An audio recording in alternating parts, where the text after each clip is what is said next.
Thank y'all for coming out tonight. I know the weather is not too kind. I want to introduce ourselves and documentaries before we get started. My name's Edgar, and I'm with the Saturday Free School for Philosophy and Black Liberation. We are primarily based in Philly, although we're active in Chicago as well as in India.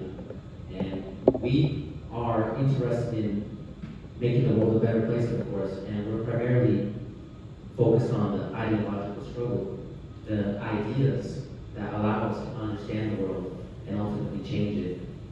We believe that the people of this country can think in new creative ways to bring about a world worthy of the children. This is quite a lofty goal, and we have certain examples in history. We can take, let's say, certain popular figures of change like Marx or Lenin, who took the best of the European tradition and moved it forward to give rise to, let's say, something like the Soviet Union and a world anti-colonial struggle. That's beautiful. We value that kind of thinking. We drink from the fountain of knowledge wherever it springs up. We, however, focus our thought on the American experience, specifically the Black American experience, the Black freedom struggle. We look especially to thinkers like Martin Luther King Jr. and W.E.B. Du Bois, and now, especially this year, James Arthur Baldwin. We've been celebrating James Baldwin for an entire year now to celebrate his 100th birth anniversary. We've been involved in public reading groups throughout the city of Philadelphia as well as Chicago. We've done documentary screenings like we're doing here today, and even beautiful concerts, intercivilizational concerts, from anything like a Palestinian opera singer to a Chinese dancer, because James Baldwin and the struggle for freedom in this country connects us to the whole people of the world. And really the great impetus at this time for the democratic process of understanding the world and changing it is not in the hands of a few, but really all the people can and must decide the future. And James Baldwin allows us to be a meeting ground because he allows us to go into the internal, into the realm of the human heart and understand the world in that way. Not that there are these great powers that are outside of us, but change and revolutionary process is within the individual and within every human being's capability. And so that's why we're here today, to not just screen what we've been having a community discussion to put forward the most pressing questions of our time. I'll briefly introduce the documentary. We, in celebrating James Baldwin, felt that we had to produce an original documentary of our very own, because no other documentary was able to capture the full essence of James Baldwin. He's very well known as, let's say, a writer or a cultural icon, but not appreciated enough as a philosopher and a revolutionary and a theorist of social change. In this documentary, we want to put forward James Baldwin in its totality, which is a fighter for freedom emerging out of a struggle, even in his ancestors, in his inception, from Black men and women in bondage seeking to liberate themselves and going forward and seeking to fulfill an unfulfilled struggle for freedom that we must inherit ourselves and carry forward. This is the James Baldwin that is indispensable for Martin Luther King Jr., the James Baldwin that met here with the Most Honorable Elijah Muhammad in Chicago and even contributed to the mayorship of Harold Washington. And we believe this is the James Baldwin that allows us to truly be free. He provides us both a vision for that freedom and the way of getting there, which is the transformative, redeeming power of love. And I guess finally, I'd like to actually give a huge thanks to Healthy Good for having us here today. They've been incredibly generous with this space. And I really had to give a thanks to Minister Abel Muhammad here, who, when looking for the answers to unity of our people, I reached out to him with just cold message, because I respected Mexican men and the Black struggle for freedom in the Nation of Islam. And he, first thing he did was invite me here. And without really knowing much about this place, I saw that there was principled unity here. The kind of people and the thinking where you have the agency yourself to do something good in the world, in whatever capacity you see fit. Quoting the words of Chairman Mao, he said, "Let 1,000 flowers bloom." That's what it feels like to be here with all of you.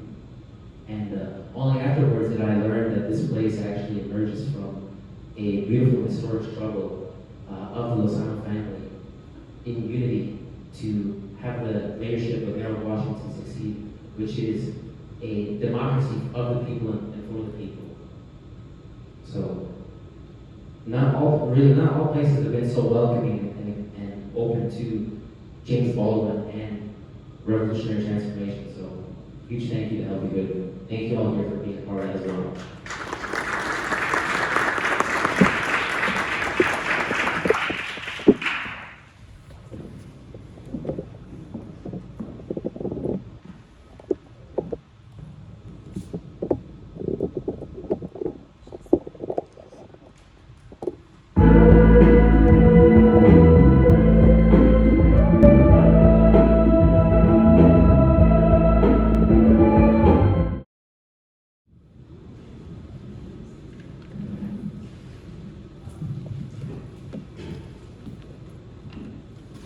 Alright, so we'll get started with our roundtable. So first of all, I'm Jahan, I'm one of the organizers of this event, and I'm also with the Year Baldwin Committee in the Saturday Free School. So we'll be moderating this roundtable discussion on the movie. We'll go for about 45 minutes, and then we would like to hear from everyone here as well.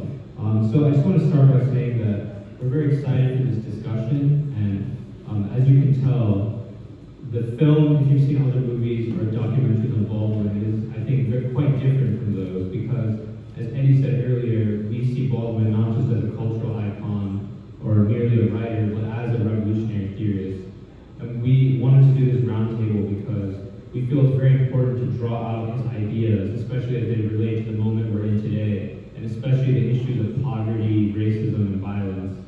And we feel it's very important to continue to develop new and better theory to meet the challenges of our time, especially the challenges that relate to the process of social transformation. So I'm very excited to be moderating this, and I'm excited for our roundtable of activists, organizers, and educators. I will just briefly introduce our participants. First, two people that I think you're familiar with in the Healthy Hood community. Brother Minister Abel Muhammad, who I mentioned earlier, who's a minister of the Nation of Islam here in Chicago at Mosque Mariam, and is very involved here in Healthy Hood and many other places in Chicago. I'm very thankful for you to join us. And then someone who just joined us as a last-minute replacement, I'm very thankful. Brother Brady, who's a minister of information here in Healthy Hood and a writer and author of community notes. So thank you so much for joining us. And then my two colleagues from the Year of Baldwin, Edgar Barazza, you met earlier. He's currently based in Philadelphia, but originally from Chicago and is visiting us today. And then Meghna Chandra, she is also my colleague here in Chicago in the Year of Baldwin and has been involved in study groups, movie screenings, and a lot of work around bringing Baldwin to the Chicago community. So we're going to start with some discussion questions that I would like to hear from all our participants, and then we'll see how things go. So the very first question that I'd like to ask everyone is quite simple and open. So after seeing the movie, what do you see as Baldwin's unique contribution to the American people and the American revolutionary process for social transformation? And maybe we can I can start this question with Minister Abel.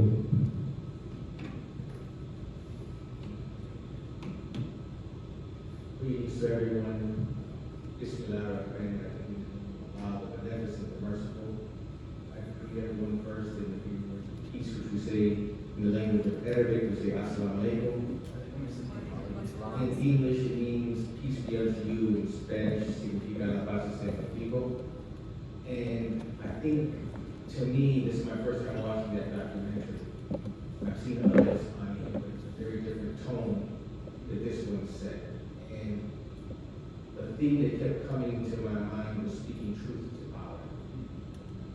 And the fearlessness that one needs, especially in times of trouble and difficulty, where so many would cower, and there are what appear to be overwhelming odds that are faced, where people are weaponized and have carnal weapons to choose a strategy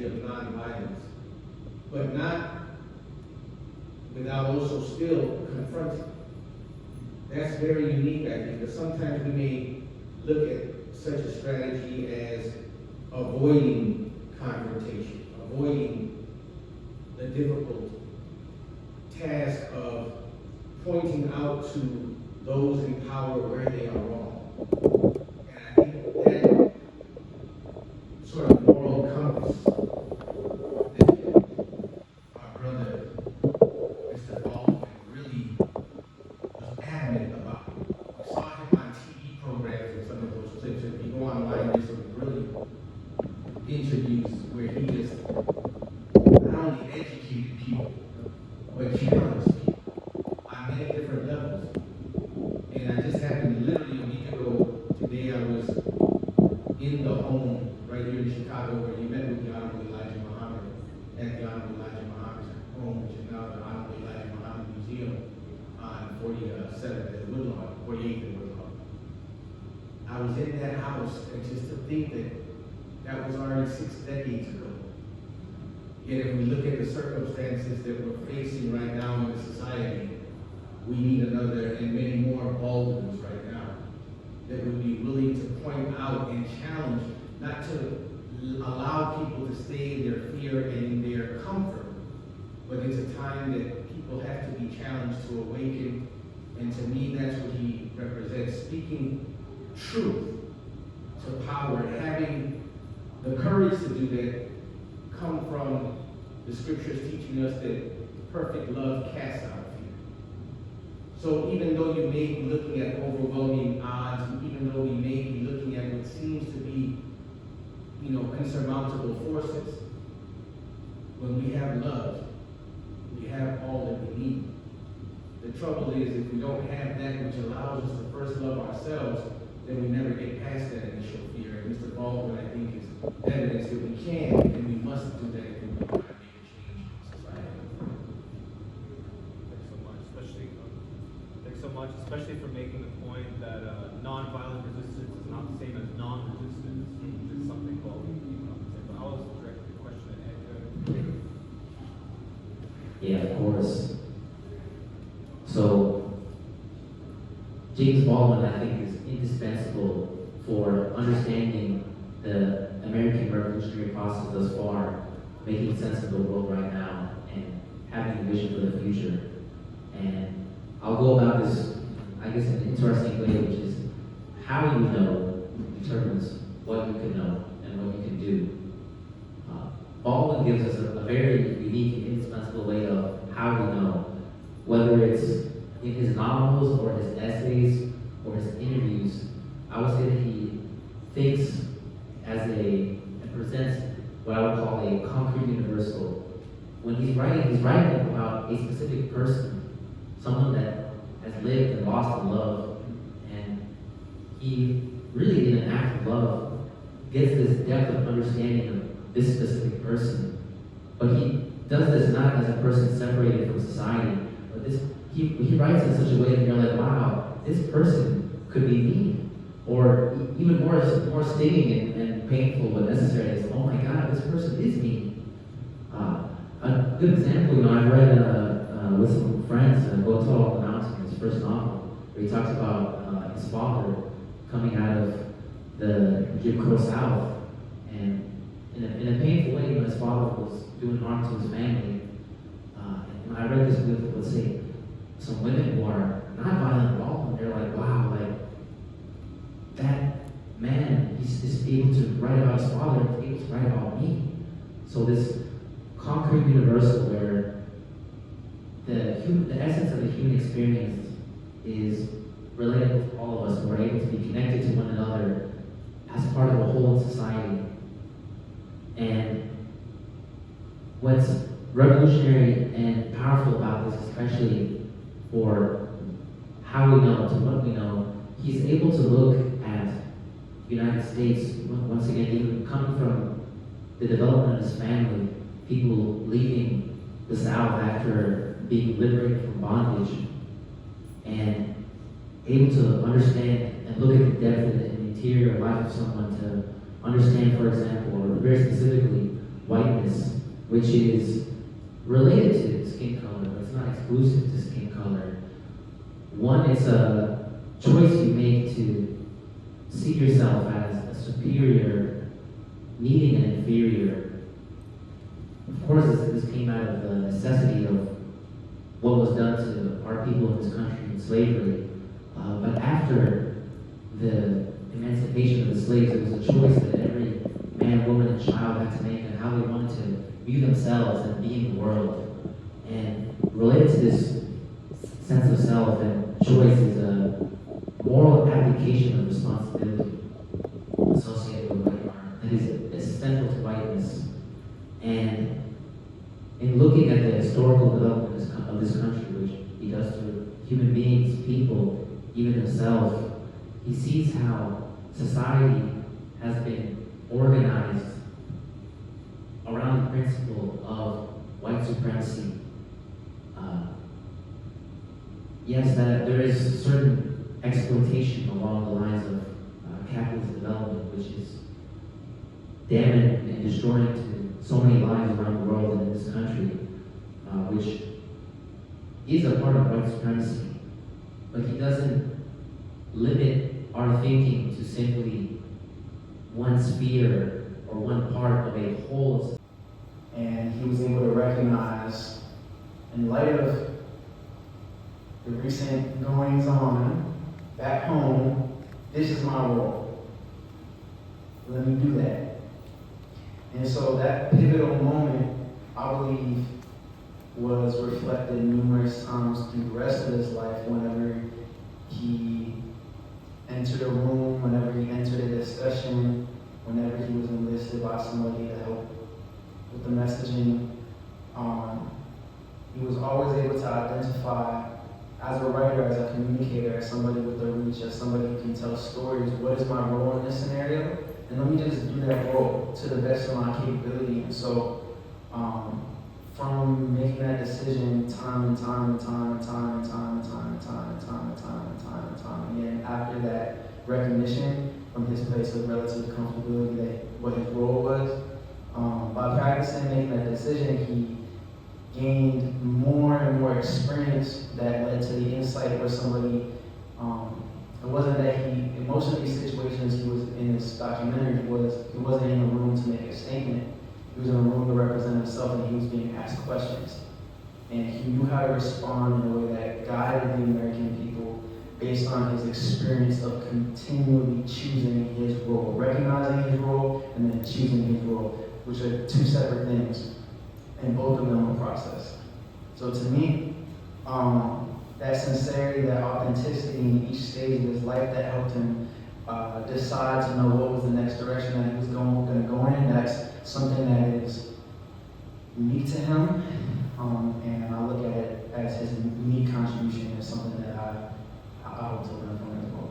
Right, it's very interesting. And maybe another way of phrasing it would be, as a writer, he saw his responsibility, and unlike other writers of his generation, he saw it was very important to continue to strive to uphold that responsibility. Absolutely. It's the two parts: recognition. Okay, I choose this. Great, great. And so, Meghna, would you like to?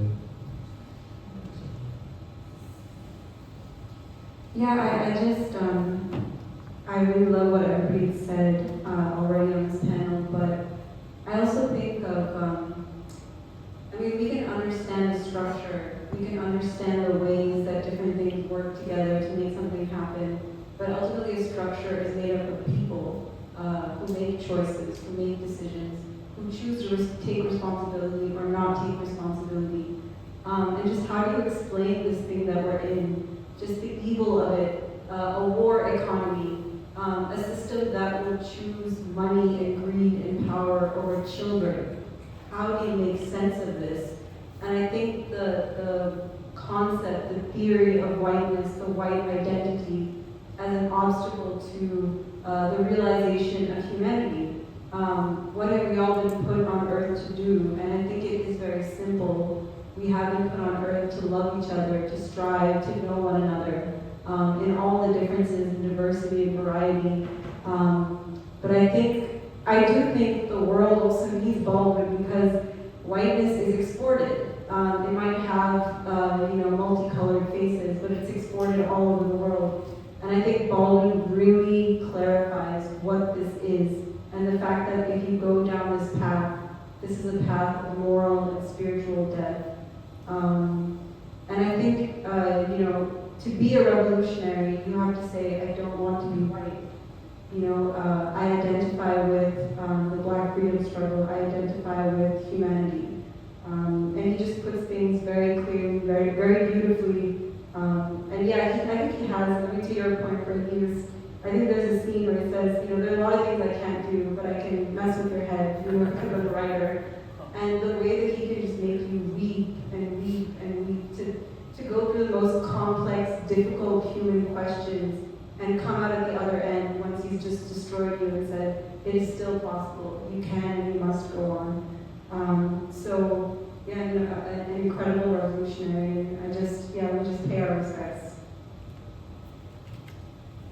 Right, that's a great transition to my next question, which is, we've heard, so far we've discussed, the role of struggling against the fear within ourselves, struggling against whiteness, striving for love, striving for a role or responsibility. So the next question is about this theme of the interior life, because one thing we see unique in Baldwin, unlike other political revolutionary theorists, is he's talking about the interior life of the human being as being central to the struggle to transform society.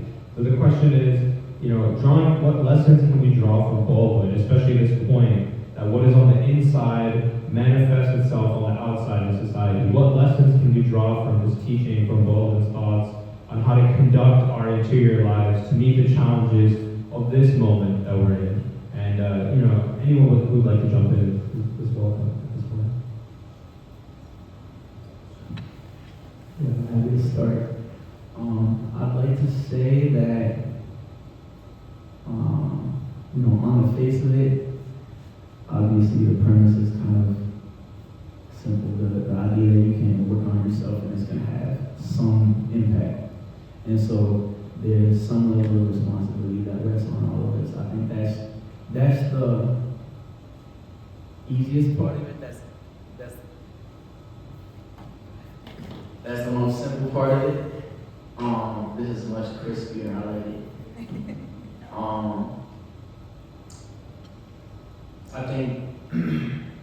I think the also simple part, but it takes a really, really long time to get to this conclusion, is that when James Baldwin speaks on love, really what he's proposing is just to choose community. That's his term of describing it. And another kind of coded thing that kind of comes up over and over and over again. And it's coded in a few different ways. One of them is in the term whiteness, but is the antithesis to that, which is choosing self. But there's a difference between choosing self to grow in order to make a difference, choosing to grow yourself, to grow your abundance, to grow the things that you have access to, and they're actually exactly the opposite. So when we talk about whiteness, half of my ancestry is people that were enslaved and oppressed in the United States, and half of it is a white ancestry. And what I can speak to, being the difference there historically and structurally, is that when people don't have community, they tend to try to amass wealth. I can't really draw exactly why that connection is. But as soon as you choose community, you have wealth instantly. And so structurally, as you choose love, that's kind of hard to turn into an action. How do I choose love? Love isn't, then you get to saying love isn't practical, love isn't hopeful, love doesn't acknowledge all the horrible things that are going on, love isn't this. And you start to limit it because it seems like it's too optimistic. So if you want to actualize it, if you want to take steps toward dismantling the systems that we have, in my opinion, most concrete step that you can take is something that he mentioned in the documentary, and that's choosing community. And then the first step to choosing community is asking yourself, what does it look like for me in my life to choose community in a way that benefits me and benefits other people? Answer that question, and then recognize your responsibility, just like James Baldwin did at a pivotal moment in his life. Move on.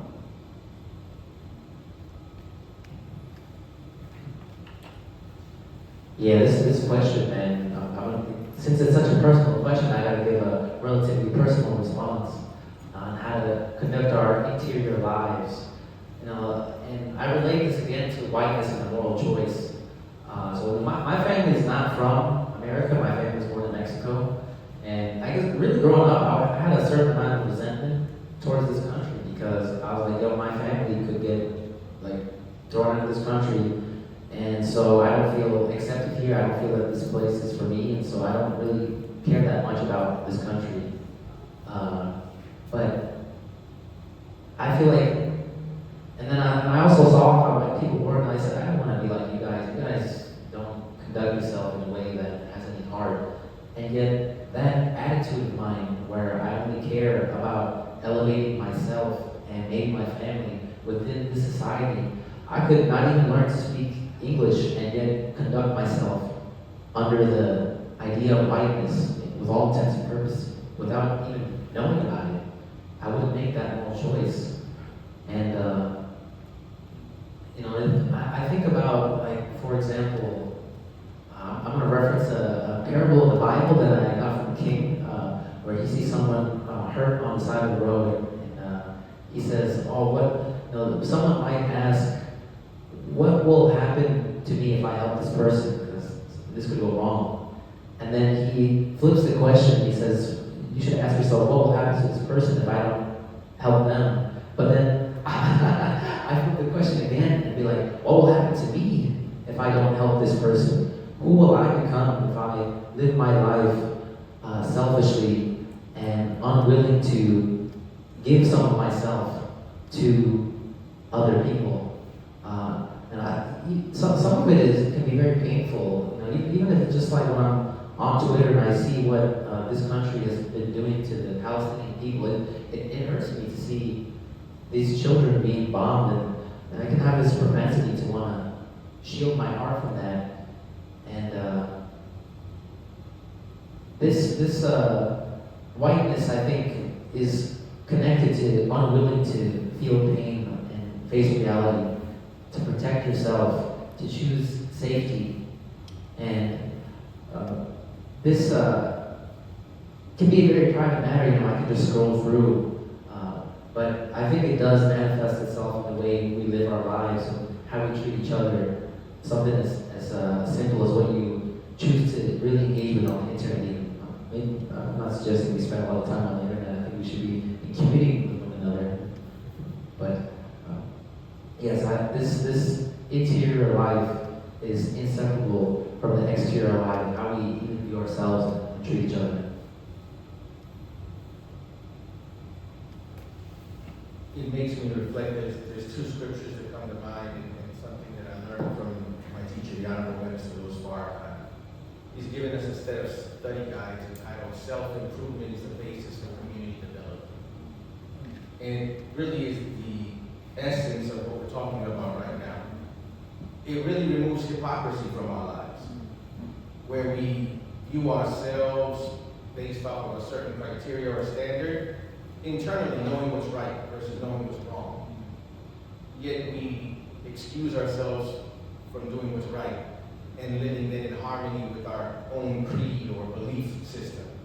So this is what allows Christians, just as an example, or Muslims or Jews, depending on the setting, or even people of any other faith or creed that they live by. When we get to the point where we see ourselves as above the law, not the law in terms of, some dictate written by a Congress or Parliament or a president, but the law that governs your life. What is the belief system? What is your standard by which you see that you should govern yourself in society? If that's not clear, then it leads to everything else breaking down. If I can excuse myself for treating someone else the way I feel I should be treated, because they're a woman and I'm a man, because they're white and I'm black, brown, red, all of these differences, right? Because I'm a Muslim and they're a Christian or a Jew, then it really undermines what I say I believe in to begin with.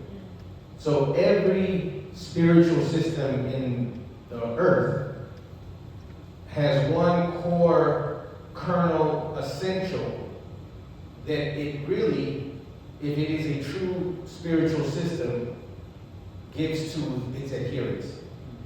In Christianity, it's called the Golden Rule. It's also in Islam, and it's in Judaism. It's the law of justice. And justice is that you do unto others and treat them as you would want to be treated. Simple. If everyone did that, it would be a much better world, until you realize that people are not even valuing themselves. And they don't know how they should be treated. So there's an absolute breakdown all across the system. And then it becomes easy to understand, well, this is what leads to addiction, this is what leads to war, this is what leads to immorality. Not some arbitrary standard that, we put up a 10 Commandments in City Hall, but then we go and bomb on the nation. See, that's the hypocrisy. It manifests on that stage, but every human being has that internal battle. And the reason we can't stop that external one is because we haven't really fought the internal fight yet. So in Christianity, we say treat others as you want to be treated. In Islam, Prophet Muhammad, peace be upon him, said you're not a Muslim until you want for your brother or sister what you want for yourself. In the Old Testament, it's the law of you reap what you sow. This has a positive and negative in it, and we've heard tones of it in the documentary where love is like a sword. I love that language that he used. Well, the sword has two edges to it. That same love that you hug your child with is the same love that makes you discipline that same child. It's not conflicting. It's two sides of a force, of a power. And I think that's what we never become familiarized with within ourselves, that we are those within whom force and power exists. And the Honorable Elijah Muhammad taught us that that's just what God means. God means force and power. So we who then contain this force and power, if God is love, and love is force and power, and God is force and power, then love is a force.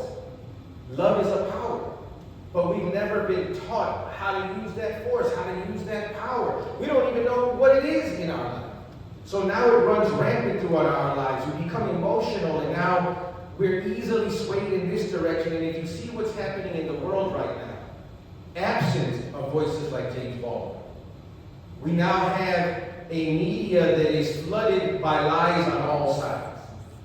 And they're playing on the emotional frailties of the common people who have no idea what their life is about. So then I'm swaying in this direction. Oh, I'm so angry. They won't let Congress into the Department of Education. Oh, I'm so angry over here now. They're destroying the Department of Education. Oh, I'm angry over here because look what they're teaching in the department. All of these things never get into the root of the problem. And that's what James Baldwin is pointing us to, is that all of this is just a manifestation of the internal battle that we see in human beings. And it's convenient to point the finger at government, at a president. It's so easy. Anyone who's under the spotlight.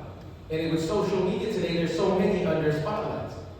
But the trouble is that spotlight never manifests within ourselves. So I'll close with just saying this. In the scripture, there's talk about the circumcision of the heart. And it talks about, it really is a metaphor for purifying ourselves. Not necessarily our physical hearts, although they should be in good shape too, obviously. But it's a metaphor for, since that's the pump that keeps life moving, that keeps life functioning physically, physiologically, we would say. Well, then spiritually, what is our heart? It's the root and the core of how we see ourselves and how we see our world. Because from that viewpoint, that vantage point is how the fluid of our life will go in our society. And if we don't know who we are and what this life is, that's the real question. What am I supposed to be doing? And if we don't have that answer, what am I supposed to be doing, then we can't be found doing our purpose. That then leads to frustration, that leads to manipulation, and that leads to the ultimate downfall of our personal lives and us being unable to really effectively deal with our society. All it takes is knowing who we are first. Once I know who I am, now I have a path. I may still stumble on the path, but I know there's a path now. I just got to find my way back to it. When you don't know there's even a path and you're in the wilderness, man, that's a difficult, impossible task. So what we're trying to get back to is so that the internal self, the real self, knows its duty and its responsibility to self first, but not in the capitalist commercialized sense where self is a quantity or a commodity. Self is only relevant as it connects to the bigger self. This is self. Now, if I know myself, I actually know something about you. I know something about you. Your self is different from this self, but none of us knows everything. None of us can do everything. So this self needs that self. And the only way I know and can really face and interact with the other self is to first recognize this self, find its value, and also recognize the deficiencies in this self. And then I get to look around and see, well, man, I'm not good at balancing a budget. Oh, that person is. I need that self. That's part of myself. And that's, I think, what has been destroyed amongst us and white supremacy, that concept is the core of it. This idea of an exceptionalism of a people based on something external, while it should be based off of the recognition that every human being is exceptional. There's no such thing as an unexceptional human being. You may be greater at one thing than somebody else, but every one of us has something of value and greatness. And if we don't reconcile the internal self and know its value, we'll never have the effect on the society, the community, the culture, the system, the world, and we stay in the condition we're in. So it starts with self, individual, and even recognizing that that individual self means nothing unless it's connected to the exterior, and then begins to positively move to reconnect and move the whole of self in the right direction. Yes, this conversation is going in a great direction. We are already anticipating what another question I had, which was, because we were talking about love, and we were talking about the interior life, and there's a quote from the documentary where Baldwin says, "The world is held together with the love and passion of a very small number of people." And I wanted us to talk a bit about the significance of love. I'm drawing from this quote, but we've already started to cover that ground. And I appreciate what's been said so far, especially Minister Abel's point at the end there, because I think Baldwin is saying that there's no question that we do have to transform this society. And as you saw, he was involved in the struggle to challenge segregation, to end the war in Vietnam, the struggle against nuclear weapons. But it is incomplete without talking about the self. In a lot of ways, like Eddie was saying, it's dialectical. Is that we do have to transform the state, but we do also transform the state of ourselves. The state of ourselves is also determined by the state, but the state of the people as a whole does determine the state of the nation as well. So, but I would like to ask Meghna also to give her comments on this point. Yeah, just going off of what everybody has said, I just wanted to quote Diana Nash, who was featured in the documentary, and she said, "We didn't set out to change segregation. We set out to change ourselves into people who could no longer accept segregation, and the world had to change around us." So I just really agree with what everybody has said in that we create the world that we are inside. What we are inside is what is reflected outside. And another thing I just wanted to say about love is, if I love you, I tell you the truth. that's right. And so I will tell the truth even when it's uncomfortable, when it hurts. But I will never stop speaking the truth, whatever sacrifice comes to me. And another quote by Baldwin I really love is, "Every bombed village is my hometown." And I just think, what kind of life must we live if we think of every bombed village as our hometown? What kind of world do we have to wake up every day to try to create? I think everybody else has pretty much covered it. Right. So as we go to the last question for the roundtable discussion, it's a big question, and I hope something that our audience will also be thinking of, because we hope to be hearing from you in a few minutes. But the documentary, it talked about this concept of white modernity or white civilization. But there's a quote in the documentary which says that white modernity has failed to even emancipate white people, and that is really the position we find ourselves in. I mean, there was a poll from last spring saying that about 70% of the American people across all racial class lines believe that there needs to be either fundamental reform of the government or it needs to be overthrown altogether. And I think we all know there's a lot of anger in the society and dissatisfaction. So this question of white modernity, is there a crisis of, we could say, of white modernity or of generally whiteness today? If so, what form is it taking? And what do you see as its significance? Maybe Meghna, you want to start? I think because the word whiteness, white supremacy, it's thrown around a lot by people now. Especially, including people who are at the helm of some of the worst violence against people in the world. So I just wanted to, this is one of the reasons we love Baldwin, because he really clarifies what is whiteness, what is white supremacy. And he has this concept of the mirror. And it's a very subtle and very challenging concept, because he says that whiteness is a mirror in which you only see what you want to see. And you can't bear to see reality because you're just looking at yourself. You don't really have a concept of the other selves. You're just seeing some kind of version of yourself that doesn't exist. And I think this can really explain the world. Like, why would George Bush say they hate us because we're free? What sense of self is it that this country has been such a force for peace and justice around the world? And I think that idea of America as, a mirror of itself, I do think, especially in the last few years, there has been a crack in that mirror. I don't think this country can make the same claims. I don't think the world believes it. I don't think that even the people in power believe it, if they believe in anything, because they're absolutely demonic. They're just forces of evil. And I think, we see with the rise of BRICS, we see nations going off the dollar. But I think also on the inside, people, mass disillusionment with war and empire. And I think that rather than, you can talk about white supremacy, but the real white supremacy is the lie. I think that's what Baldwin really, really clarifies for us, that it's the lie of, everything is great, this is, the answer. And I think that lie is being exposed to more and more people. So I would I just think that I don't think anybody believes that they hate us because we're free. It's not, so I think there is a crisis of whiteness, which means what is next? And we have these revolutionaries who speak to that. I also just wanted to, I'll let other people talk about USAID and stuff, but yeah. Oh man, I absolutely think that there's a crisis of whiteness, and that opens up a world of opportunities for all of us, man. This is the best thing that's ever happened to us.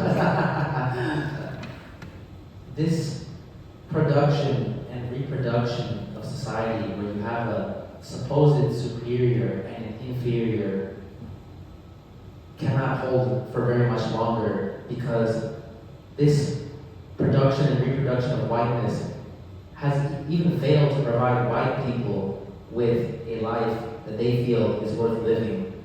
Everything that they have tried to do to us, we have to share this planet together, we have to share this earth together. There's no way that you could do unto someone else and not have something be done unto you as a consequence, both immediately and then spiritually as well. Why is it now, for example, that you have white people, at least in Philadelphia, they go to Kensington, they're shooting up.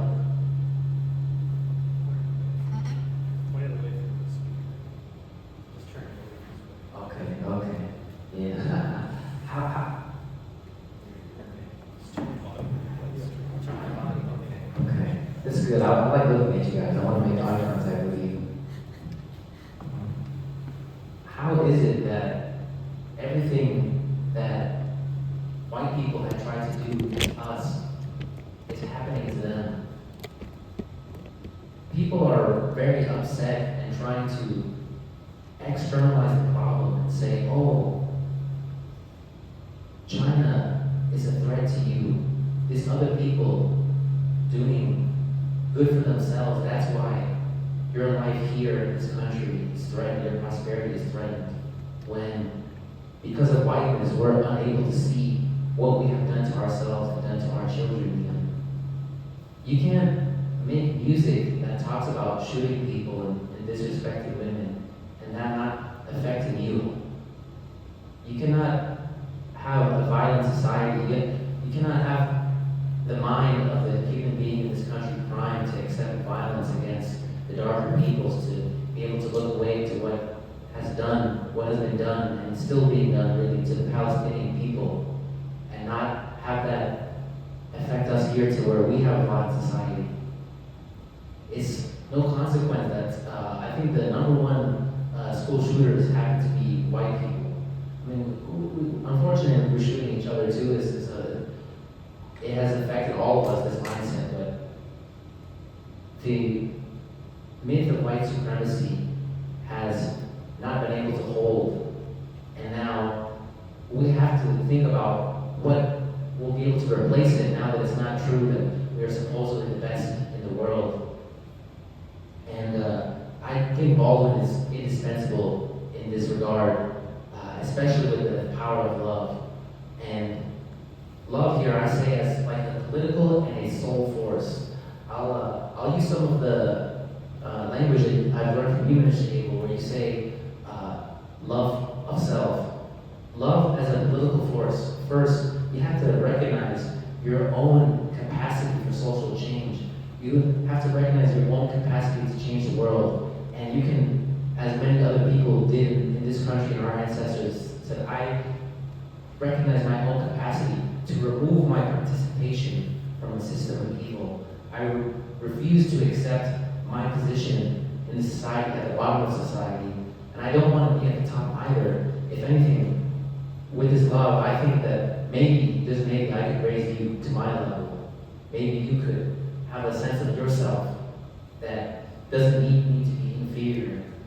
I don't have that sense of self where I need to be superior to you. Maybe I could raise you up to my level, which I think is indispensable in this time right now, as I said, where whiteness has affected us, where we're the ones that are shooting each other and operating upon white supremacy on behalf of the white man.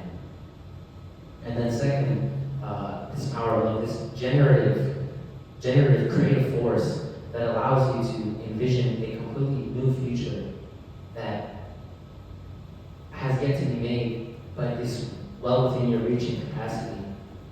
I don't think that King or Baldwin or any of our other greats could have imagined that we would be together exactly like this.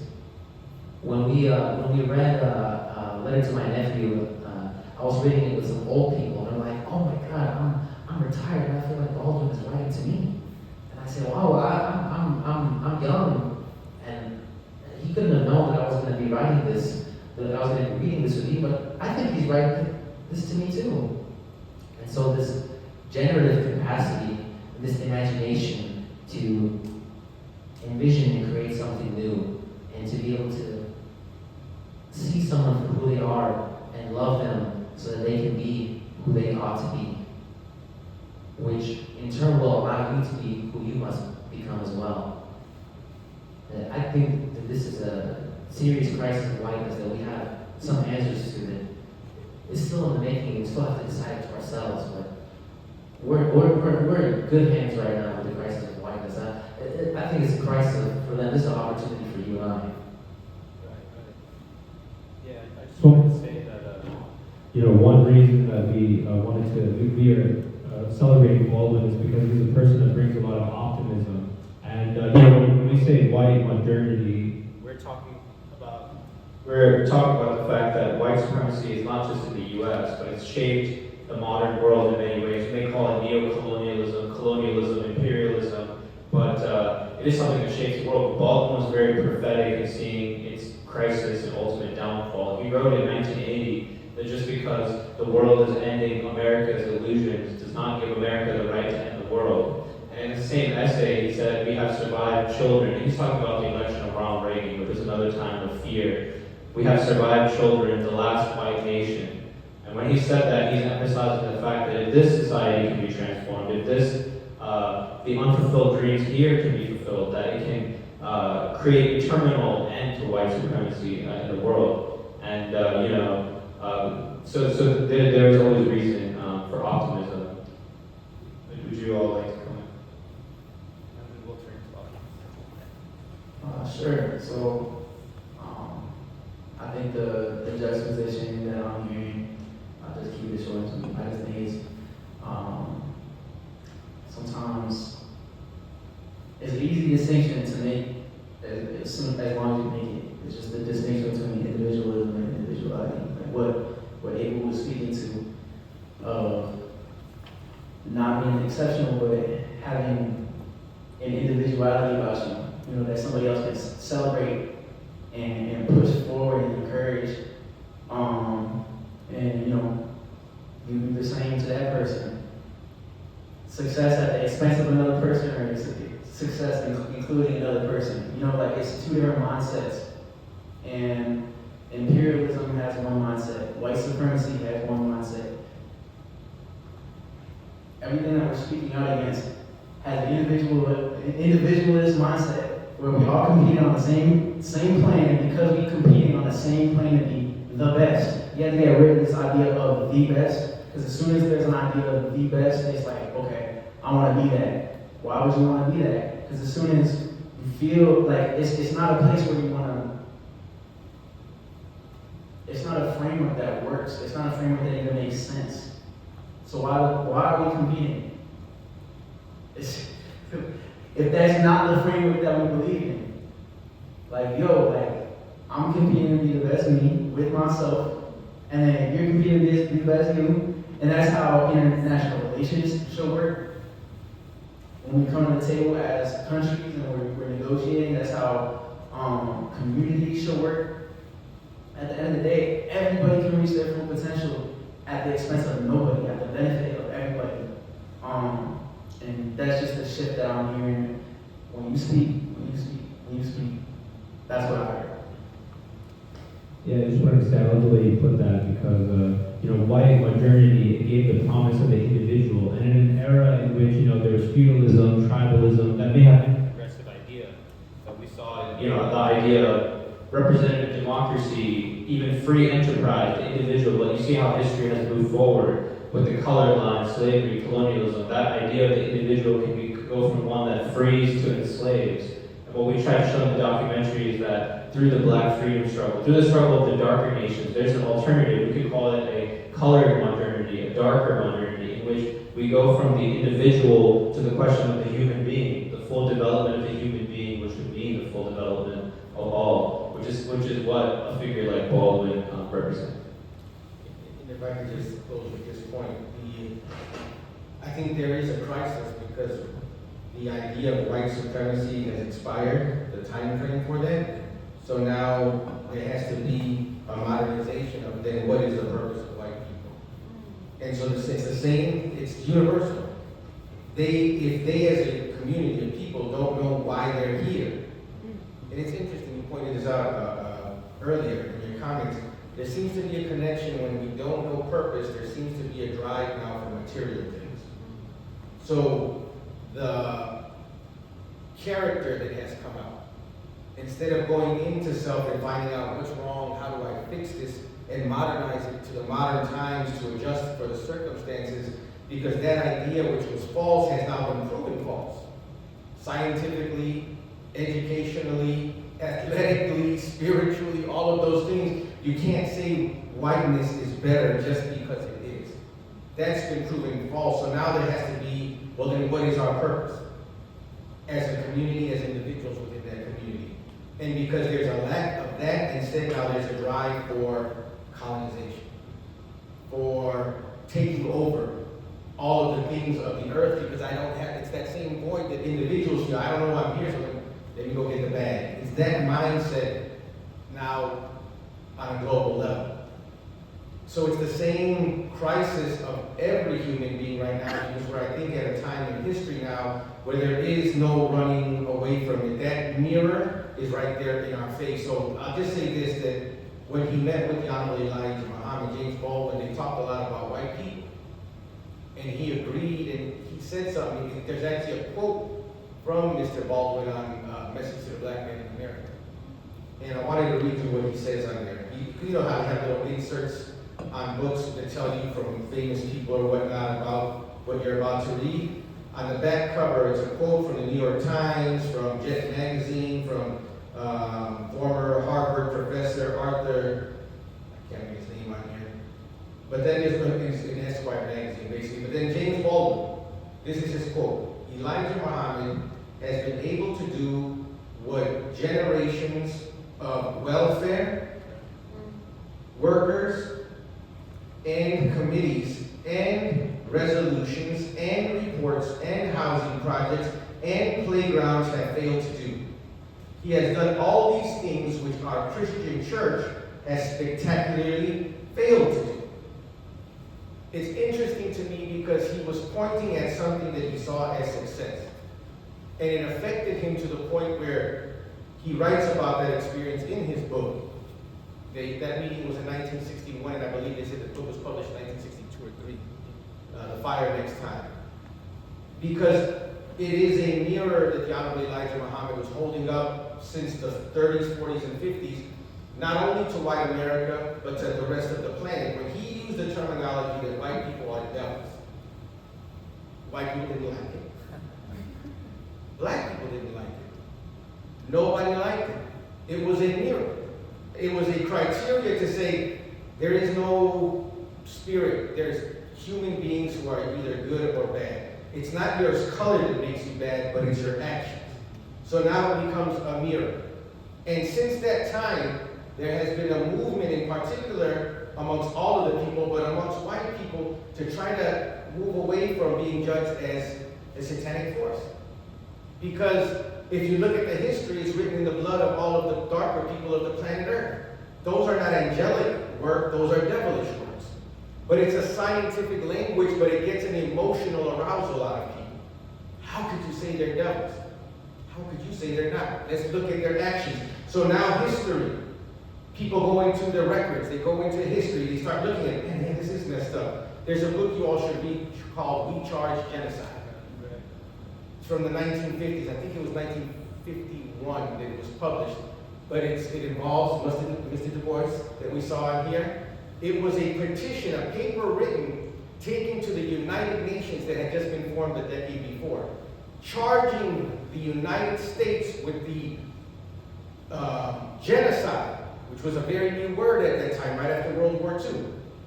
The genocide of the black and indigenous people of the Western Hemisphere.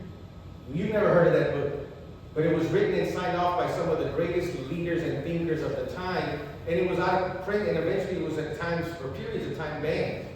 You can order it now on Amazon, but they're going to charge you like $40 or something crazy like that for it. But it's a great book to read because it shows you how going back decades now, before most of you or even your grandparents were born, 1940s, there was already thinking and movement towards a goal now to show the world what had been done to the people here by the idea of white supremacy that was executed in particular by European white, what were called quote unquote white individuals. Not that all of white people were involved in this, but every human being has suffered because of this thing. What I think Mr. Baldwin was challenging, as the Honorable Elijah Muhammad was challenging everybody to do, was look at facts. We can't, it's not an emotional thing. It's not, some just, this is my feeling about it. Let's look at history. Let's look at facts. The United Nations accepted that petition. They didn't do anything about it, but it's there and it's recorded. So they've known for 7 decades now what happened, but nobody has spoken to the conditions of the people here. And that's what we're now coming to face with. There is no escaping this now. You can't keep saying, oh, well, we're going to make America great again. Are you talking about going back to that America where we were just ignorant and had to be quiet and accept our position? Because that wasn't a great America either. And the proof of it is that same group of people who benefited from our ignorance back then, today, if you look at what they're doing closely, they have no idea what they're doing. All they're trying to do is cause smoke screen after smoke screen, and those who are in power today, who at the root of their thinking is that same idea, they're lost. All you're looking at is confusion.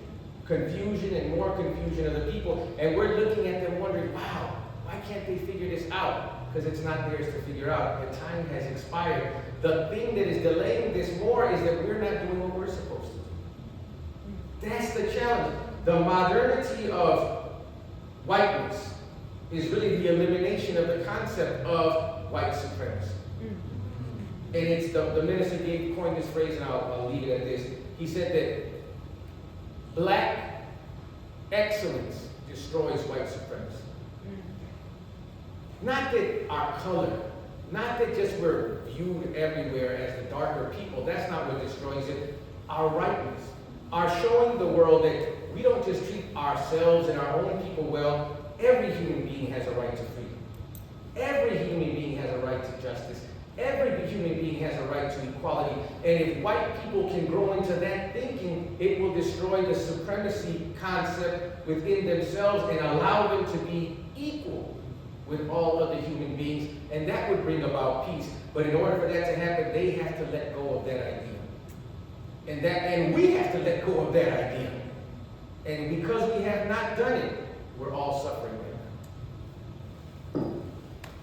Yeah, that was very beautifully put, and I think we'll start doing some audience participation. So feel free to give your response, comment, question. I was going to say one brief thing for our first comment, which is actually where Minister Abel Muhammad reminded me of another quote by Baldwin when he says, "I don't believe there are really any white people. To be white is a lie." And of course, to identify with your lie means you're predisposed towards evil. And another point that Du Bois, who as you mentioned, was Du Bois said in one of his works in the 1950s that we had entered the era of the Afro-Asiatic reconstitution of modernity, that the era in which whites, Europeans, the West were leading history was over. And I think, as you rightly said, they have to decide to follow the lead of the Afro-Asiatic forces to create a moral future for humanity. So, but yes, please.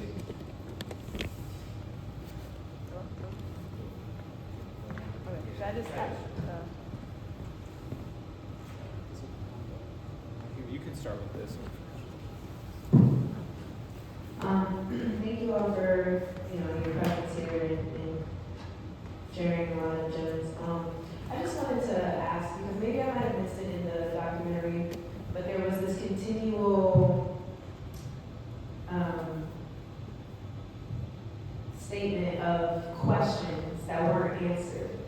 And I don't know if I missed it or if the questions were implicit, but I actually would love to hear what, if they were implicit, can we vocalize what those questions are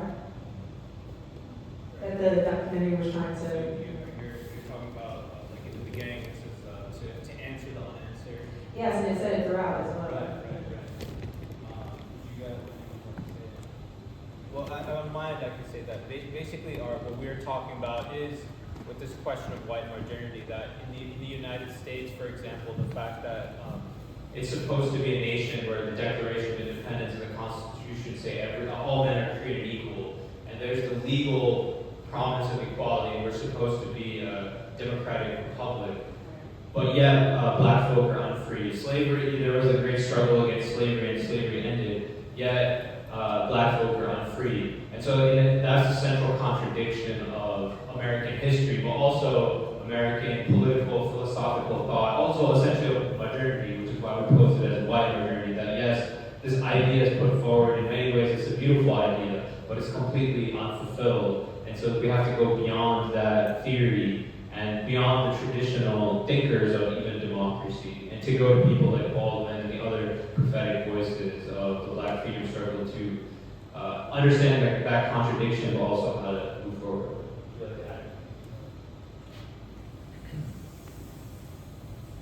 I'll just briefly add that in addition to that, say why, even though Black people have liberated themselves from physical chains, are not free, then the following question is, if these people are not free, is anyone else free?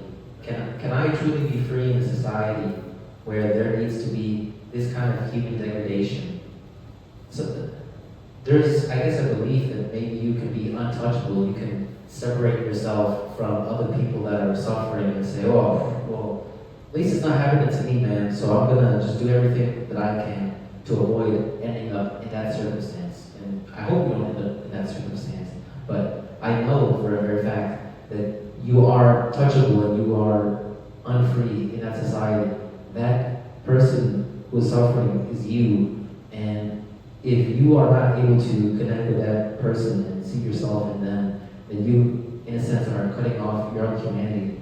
And there's no way that you can be truly free without that kind of humanity, that kind of human connection, that kind of human community. So I guess I'm answering the question a little bit, but it poses the question for all of us as well as what does it truly mean to be free, and how are we even going to get there? And I guess I'm putting something forward, but it is an open question, because if we had the answer, we would have done it already. And so it's important that you're even answering it, or asking it, and you and everyone else, we need everybody who is of sound mind and heart to be asking those questions and helping us answer it, because we haven't figured it out yet completely. We will, it's all that we do together.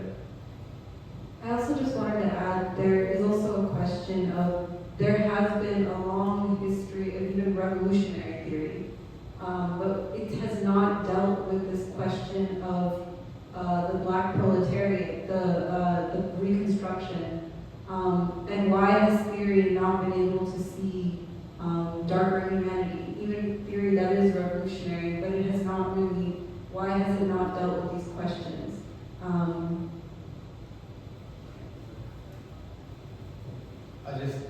When your question made me think that I think it's a consistent cyclical demand that we keep questioning everything.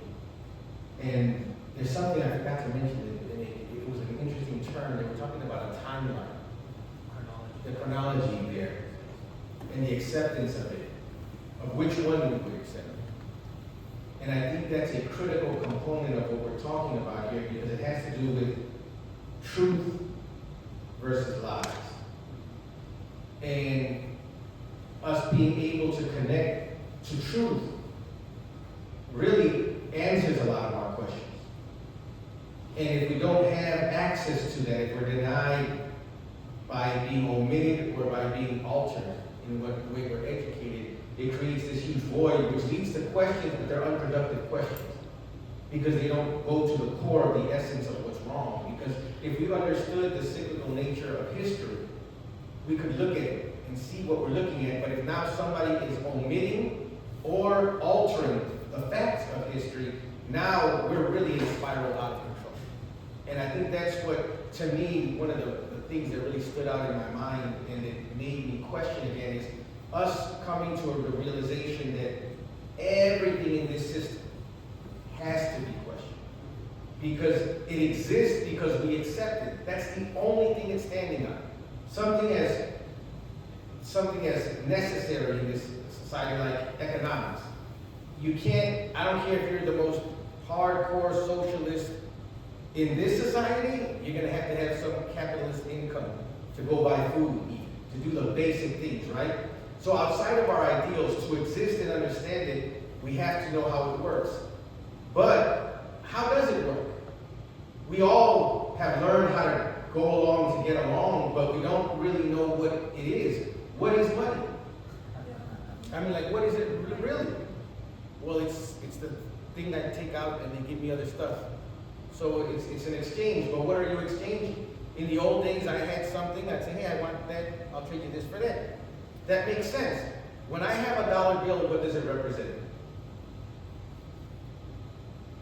It's not gold. It doesn't represent silver. So what am I giving you for something real? I'm giving you whatever that piece of paper signifies in your mind. It represents access to something else, but in and of itself, it's not tangible. You can't just take that paper and, if somebody else does not agree with you that that paper means something, it's worthless to them. If you go into the tribes, into certain areas on the planet where they don't exchange like that, they'll look at you like, I want that paper, give me something valuable. I'm not giving you my meat, my chicken, my eggs, or whatever for that paper. Give me something tangible. But we give up everything for that piece of paper in this society. To me, that's a very evident aspect that we could look at that shows us how distorted everything we're doing is. Because we don't understand, we don't know the history. Was it always just paper? What did they used to do 100 years ago, 200 years ago? When did it change? Why did it change? How does it affect how we live today? Is that why eggs are $12 or whatever crazy amount they are right now? Why were there $6 just a couple of weeks ago? What happened? Did the paper change? Did the trees become more expensive? No, it has nothing to do with that. Did the gold or silver, does it represent gold or silver? It used to be called a promissory note. It was a note that represented that it was backed by some precious metal. They went off of that in the last century. So now it's just backed by the perceived power of the government. And that's why they want the whole world to use this currency that's backed by nothing. And so every time you hear about a World Bank or a change in why, that's all important because it's somebody saying your paper means less and less to us. And if somebody says, well, here's all your promissory notes, give me the metal in it. There is no metal for it. So that means that we have a false economy. If that's our economy that we get in debt for. Now think about this. You get in debt. It ill affects your credit. You can't have access to home, to healthcare, to insure. It affects all of those things, but it's not anything. Yet I'm paying more. It affects how and where I can live, what I can buy, but it's not anything. It's just our agreed acceptance to allow that to govern us. That to me is like the perfect snapshot of what's wrong with the world. If that's how our economy works, it's the same way our education works. It's the same way our government works. It's the same way our religion works. It's symbol that has no substance. And we're trying to figure out, well, what should I do? So we have to question all of it. And I think that's what, if you read James Baldwin's writings, he does it in a beautiful, in an artistic way, I would say. But he challenges just to think, which in this society means to question. Yeah, and I hope there's other comments and questions, but I also just want to say to that point, another point that I would like to emphasize from the documentary, which Meghna was getting at as well, is that when we take this as a central question to understand theory, and as I said, we're all about the fact that we need to continuously question and produce new and better theory to meet the challenges, because obviously what we understand in 2025 is different from what we understood in 1825 or 1925, and as the philosopher Hegel said, ideas also move throughout history. So an idea that is accurate in one period of time may not be the correct idea a century or 2 centuries later. So when we take this as the central question, why are black people still unfree in America? It means that we have to adjust our timeline, our chronology, which is what that section of the film was. By the way, the film is available on YouTube, so I hope everyone will watch it again. But so traditionally in the liberal theory, they look at 1776, the first American Revolution, which was arguably, you could argue, the first modern revolution, and brought this idea of representative democracy and made a country out of it. That's what I was referencing, the Constitution, Declaration of Independence. But then when you look at radical thought, and this is the dialogue we're trying to have with all people who are interested in social transformation. In traditional radical left-wing thought, they look at 1848, which was that was the last great working class movement in Europe and throughout the West. And out of that movement of 1848, which failed to take power in Europe, came Marx and Engels and the Communist Manifesto. And so traditionally, that eventually led to the Russian Revolution in 1917. So most of radical thought throughout the world, even in this country, is engaged with that framework. But we feel that with the study of particularly Du Bois and Baldwin and their writings on American history and the Black American experience that we need to reevaluate that chronology. Because Du Bois wrote a seminal work called Black Reconstruction in America, and he examined this period from 1861 to 1877, which was the great struggle against slavery, and in which for the first time Black people were able actually to fulfill some of those promises of equality. You had people who were formerly enslaved elected mayors, congressmen, senators, and even changing land redistribution, creating public schools. But the defeat of that Reconstruction is what led to Jim Crow, and essentially what we discussed, the white supremacist social system. And then in the 1950s and 60s, 70s was a period of, what we could call the civil rights, Black Power movement, which we see as the third revolution in American history that ended legal Jim Crow, but obviously we still have many questions left to complete that whole process. And so that is where we talk about answering the unanswered, fulfilling the unfulfilled, rather than merely viewing it as a struggle from capitalism to socialism. It's a much bigger question, taking into the social system, and ultimately looking at white supremacy. It's about the values that people uphold. So that's essentially what the way that chronology ties to this thing. But yeah, I'd like to hear from others. Yes.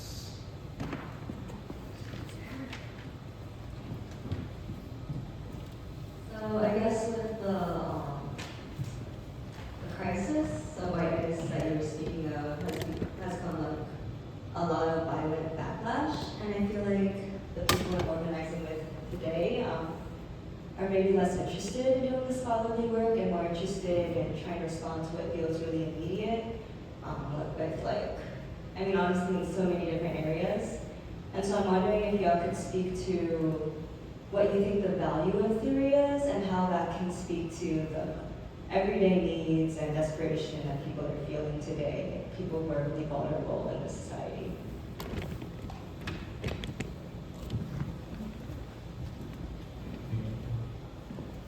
Okay. Well, I can at least say from my perspective to start off, I think obviously it's a very important question. And then it comes to this question of, theory, or we would say the ideological struggle, the role of ideology. And, as I think Minister Abel also alluded to earlier, there's a lot of ways in which the ruling elite in the society uses ideas to control people. And it takes many manifestations. Obviously, there's, what we discussed, the deep white supremacy, commodification that people, take into their hearts. There's, but also the role of the media, as Minister Abel was saying, that they can make people outraged over one thing and then outraged over another thing. And before people themselves can really reflect and think about their place in the society, even their place in history, because you have to understand that in order to know what even to respond to, what to move forward. For example, this is my personal interpretation. Obviously, when we get into politics, we may have different views, and that's also an important conversation. But with this situation with USAID, we see a president, and we can debate what we think about him and so on, but for whatever reason, making cuts to USAID, and for the first time, not only are the Democratic politicians speaking, but they're doing protests in front of USAID to try to save it. And then it turns out USAID, what's been revealed, was funding it's hardly really doing any charity work. It's funding half the world's media apparatus. Essentially, it was being used to promote the values of modernity and the white supremacist social system all over the world, in Georgia, China, India, you name it. But if you just trust what the media are saying, or even what some people who claim to be progressives or whatever are saying, that the priority should be go out and protect this institution, which is essentially a reactionary institution. Same with the FBI, same with Department of Justice. So, that's my interpretation, but I think our whole point is that we want people to reflect and think with these great thinkers, because Baldwin, in a lot of ways, he considered himself a witness. When he said he had to come back from France to the South because the revolutionary struggle was happening. So he saw all that, witnessed it, wrote about it, thought about it, and gave us some tools from that third revolution to think about how we need to act in order to work towards a fourth and hopefully final transformation of the society. So that's what I would say is the role of theory and ideology. I can speak to how this space is responding to things that are going on. appreciate you asking that question and top things in, because practicality and action kind of matters a lot, obviously. I think I would prefer to speak probably specifically about our response to the changes in enforcement in the city. I would say probably persecution against undocumented folks. One thing that we can do is we can strengthen our relationships in the community, and that has tangible effects on being able to protect those of us who are most vulnerable. That means that this space that we're in right now, that has been a sanctuary at times in the past, means that somebody who's in danger they know who they can reach out to. Sounds super, super simple, and it is super, super simple. But if we're not checking in on people, if we're not supporting people, for a little while I say that there's a legend in this community who's been an activist for undocumented people for decades and decades and decades. And when somebody enters or leaves her house, you know, like, I'm watching, I'm making sure they got to their car, because people camp outside of certain places. ICE camps outside of certain places. And like, even just bringing this up, like me just mentioning those two scenarios, in each and every person in this room, when we are moving through the world and we notice an interaction that's a little bit off, I just gave you an example. The interactions that we might see, we don't know what it's going to look like. But simply, like, just breaching the topic and just mention a few things, like, that adds to our awareness. I think it's not talked about enough that individual awareness in the community is the single most important thing that we can do right now to protect our brothers and sisters. And it follows like a process, you know? Everything that you witness, everything that you experience, every situation that you deal with is going to build your awareness and build and reduce your response time the next time some shit happens. You got to respond in order to protect somebody. Or that might be you. So I would just say that community awareness, regular check-ins with people that you love, if shit goes down, like, it's going to be those strong connections, those strong relationships, those people that we can rely on, that we know we can call, and are going to pick up the phone. That's going to be what matters. That's just my experience. That's how I've been responding to things that have been going on. And it's only a little tiny little response to that question, but that's what I got. Well, hearing a lot about the fear that's going around, I've been very inspired by the responses of the Mexican President, Claudia Sheinbaum, and the Colombian President, and the way they've been responding, just with absolute strength and a fearlessness, because I think they really do know who they are, and they have a sense of their agency in the world, their place in the world.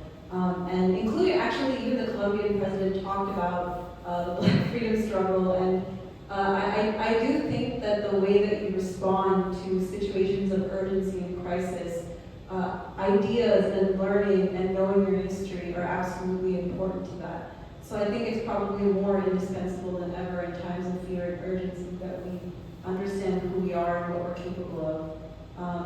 And yeah, it's really been, I really love I just wish I had the quote open, but they're just so strong, and, you know, it goes against, and I also think the system wants people to be victims, because then they can appeal to a white supremacist system that doesn't care about them, that say, oh, please, sir, can you please? And then that gives them complete power over you. And I think people are much more powerful, and people armed with ideas can remake the world. I would just, I was actually talking about this with Minister Abel a little bit before, but I don't know if you wanted to add anything. Yeah, it's so many points there. You hit two key ones. There's a phrase we used to have that if you stay ready, you don't have to get ready. And I see a great failure in those who call themselves leadership that didn't, for some reason, whether it was hope or whatever, blind faith, they just didn't see this day coming. And if you're a realist and look at what's happening, we knew this day was coming. So places like this, we already had, there were things in place already to protect the people. I think something critical that we have to do that you just alluded to, sister, is that we have to make sure that our tactics have to be rooted in not us trying to get into a system that hates us, but us trying to be free of a system that hates us and doesn't want us. You know, we're taught by the Honorable Elijah Muhammad that we don't want to be anywhere where we're unwanted. Very simple. We know that they need us more than we need them. But there's a psychology that has been passed down to us that still has us depending on them. And when we really look at it, just like their currency, we're depending on them for nothing. In our lessons in the Nation of Islam, it says, talks in the lessons about the coming of God and Him seeing with His people, and that they were made blind, deaf, and dumb. And then it says, why does He fear now that He's a big man? He said, because He was made that way by eating the wrong food, not physical food, but knowledge, spiritual food. And then it says, why does He love the devil? It says, because the devil gives him nothing. That sounds ridiculous, doesn't it? Love somebody because he gives you nothing? If you look at the history of America from the vantage point of black, brown, red, yellow, and even poor white, what is our attachment based off to? Is it slavery? Is that what we're grateful? And that has come up as an ideology. That there are those saying it was a good thing because if we wouldn't have been brought into slavery, we would not have Christianity. And it comes from the indigenous side too. Oh, even though we lost our land and our culture and our God, we got Christianity. And it's not to, obviously we're the Christian church, so it's not to, that is not an even exchange, nor a justification. So we have to rearrange our thinking so that we're able to understand our objective as a community should be to do for ourselves. We should have, right now we're a colony. We live in a similar area, certain community, but there's external forces that control us. That has to change around. Where we live should be controlled by us. And are those of us who may or may not have the proper documents, nobody should know that but us. And they shouldn't be in fear. Fine. If you saw what happened in Newark, in New Jersey, they were protected by members of the community.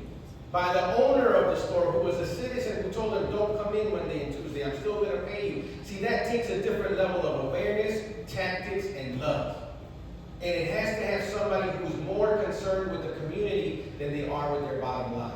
That's the level we have to organize around. So our unity is not based on our nationality or our ethnicity or our color or our label of belief, Christian, Muslim, Jew. Can we come together of common mind, common ideology, and say we're going to take care of our people? Who are our people? Those who are being victimized. In some instances, it may be a black woman. In some instances, it may be a Mexican man. In another instance, it may be a Puerto Rican child. It doesn't matter. Those are just the particulars of the circumstance. What matters is we have to see ourselves as a unified body that is able to then insulate those of our people who are most in danger based off the legalities of this system. But because we don't have that level of unity, now it becomes desperate. And we don't know who to trust because there are those who benefit economically and who are willing to say, I'll show you where they are. I'll show you where this one is, because we have jealousy, we have envy. So it goes back to the original question. What kind of person are you? Because everybody, there's a saying, all skin folk ain't kinfolk.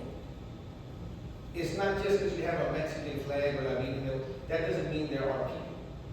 Because there are many with that misuse women and misuse those who don't have papers and rob them and deprive them of things. So it has to be that we set the standard for And to me, that's the best tactic we could have to come out of that whole system. That whole way that they do things. He said, well, how can we do it? Same way we're doing this. It just starts with a few people. America didn't start with a whole bunch of people. It started with a few people, and all of them weren't even willing to fight. A few of them were willing to fight, but with the right union, with the right organization, they were able to make a better, or something beneficial for the whole and the masses. Most of the people didn't fight, but everyone benefited from it. That's the tactic we have to use. We already understand most of our people are not of the right mind to be able to do this, or they don't have the heart and the love to do it, the courage to do it. That doesn't mean they can't benefit from it if those of us who are willing to do it right. So that would be our tactic, that we come together with like minds.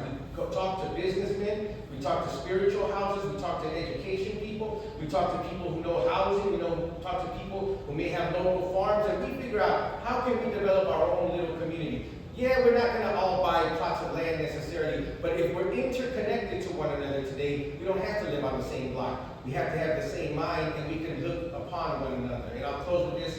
Honorable Elijah Muhammad told us that, I heard that he said this, that even as dark as the days get, his followers would never be without food. It's a principle. Why? Because we would be unified. Unity is our power and our strength, and everything that we're experiencing right now is because we don't have the level of unity that we should, because unity is rooted in the principle of love. And because we don't have real love, because we don't have real knowledge, then there's always going to be the ability of the enemy to just come in and knock a few people over, make an example of this one and that, and everybody goes running. And what we need is strength right now. When you see Emma Lozano standing up, when you see Reverend Tanya standing up, when you see the Freedom School standing up, it's just showing us that there are people willing to, not in no crazy suicidal way. Because if you kill the revolutionary before the revolution is established, the revolution dies with them. We have to today know that we have to stay alive long enough to establish and see through what is in our heart and mind. And the enemy, the one thing they want to do is take our lives. Because once your life is gone, so is the idea that was in that life. So we have to preserve our lives and protect our lives and our people's lives. And the way we do that is by coming together. In spite of whatever differences we have, there's enough of us with the right heart and the right mind. We just have to keep finding each other, meeting each other, and coming up with new ways to connect our people and create really places of refuge for them, like this place. Now, I think your question is very, very important. What is the role of ideas when there are so many injustices happening around the world? You don't even have to go far, man. I'm sure on your way home today, you're going to see something that is going to stir a response in you because you have a conscience. It's going to give you a sense of responsibility. And that is very important to say, well, oh, there's a person that's hungry. I want to feed them. But then if I stop at that, then without the ideas, I'm not able to even ask the question, why are there hungry people to begin with? Right. And instead of actually addressing that question, you're going to, at least what I saw with my peers that were student activists in college, they were always in opposition to something because they were responding to every injustice because they had a conscience. And moving from issue to issue, outrage against outrage, they burned out, and I don't really know what they're up to these days outside of their personal lives, because they didn't have anything to be for, because they were always opposed to. And I really see this today with, for example, I know a lot of people are worried, and I'll speak personally, and people are worried about Trump and the deportations. I remember when my uncle got deported during Trump's presidency in 2019, it was really upended that part of my family's life. But then, I saw him in Mexico, and thankfully he had worked sometime here, so he had something to land on. And then I asked myself, like, why did he even have to leave his country in the first place? Why did he even have to come here? He had his little plot of land, he was growing corn, he was living all right, It wasn't as materially as well as in the United States, okay, but I was like, well, why were things so bad that he felt he had to come here to begin with? And then I asked myself, why do we have to beg other people to accept us here? And really, when my family was here, we were working the most difficult jobs, physically demanding jobs. We weren't paying us that great. I'm like, why do we have to put ourselves in this position to begin with? My uncle's very hardworking, he's very capable. And why can't we just apply that energy in Mexico? Why can't we just build ourselves up here when we clearly have the work ethic and the intelligence to do so? And so, when thinking about the roles of ideas and responding to injustices, I think without the proper ideas, we won't even be able to ask the right questions about what needs to be done. Certainly, we can't allow ourselves to be mistreated and abused here, whether you have papers or not. We want our people to be able to live with dignity. But why are we in this to begin with? Why are we in this situation to begin with? And what are we going to do about it? I'm giving you guys more questions than answers. But frankly, without the rules and ideas, people are answering the wrong questions. Or they're not even asking questions to begin with. I hope I answered your question. That's what I put in the role of ideas. Yeah, so I think we're getting to the end of our time. Was anyone who had a question that didn't get to say yet? Okay. Well, I think I appreciate where this discussion is ending as well. And just two things that come to mind from Baldwin. I mean, he talks about paying our dues and the importance of the responsibility of every single person, which is, I think, where we're ending. I think we all are in agreement that it is very important to take responsibility for our people, all of our people. And this is a beautiful space because there's a lot of conscious community happening and work happening. And when I see these pictures of these revolutionaries, I remember paying our dues. I mean, Baldwin says to know ourselves for the true meaning of identity, not identity politics. To achieve our true identity, even as a society, we have to pay our dues to those who came before, those who struggled to make our lives possible, whatever opportunities we've had. Even this type of conversation, given the brutal racist history of this country, possible. So, and the best way to pay our dues is to understand those figures and what they stood for, and understand them in community, among the people, and to engage in this process. So I thank everybody for coming. I thank our roundtable panelists. Thank you so much. Thank you for generously allowing us to have this. And as I said, the documentary is on YouTube. I hope you'll share it with your friends and family and communities. And I hope everyone filled out and put their name in the sign-in sheet so we can stay in touch. We have reading groups and other projects that we're doing in this year at Baldwin. So thank you so much.